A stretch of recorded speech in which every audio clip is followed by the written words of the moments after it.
Magandang hapon po sa inyong lahat. Ito po ang latest update natin sa The Hague, no?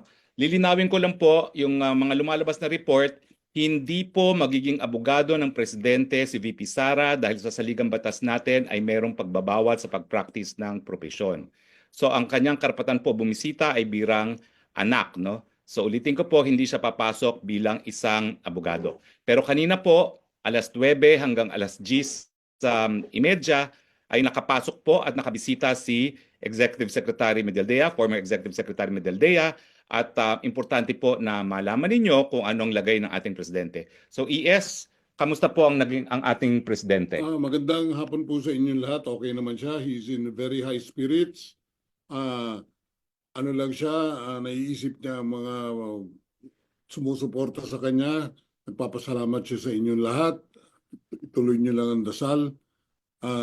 Isa sa medyo namimiss niya yung kanyang usual na kinakain, yung tuyo, yung munggo, at higit sa lahat, yung piniritong saging. Yun ang nawawala sa kanya. Other than that, he's okay. Pagdasal, keep on praying for him. Maraming salamat po. Ganong katagal po yung bisita ninyo?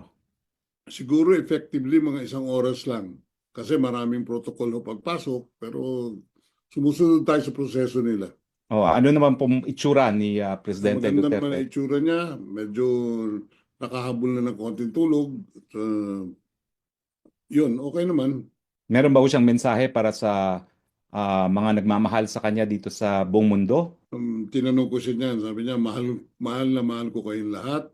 At maraming salamat sa lahat ng suporta na binibigay ninyo sa akin at sa aking pamilya. Okay. So, maraming salamat ES. Si ES po ay nagmamadali, nasa baba ng kanyang sundo. We will give you the latest update pag meron naman po. Maraming salamat po. From The Hague, Harry Roque po, your spokes. Bye-bye.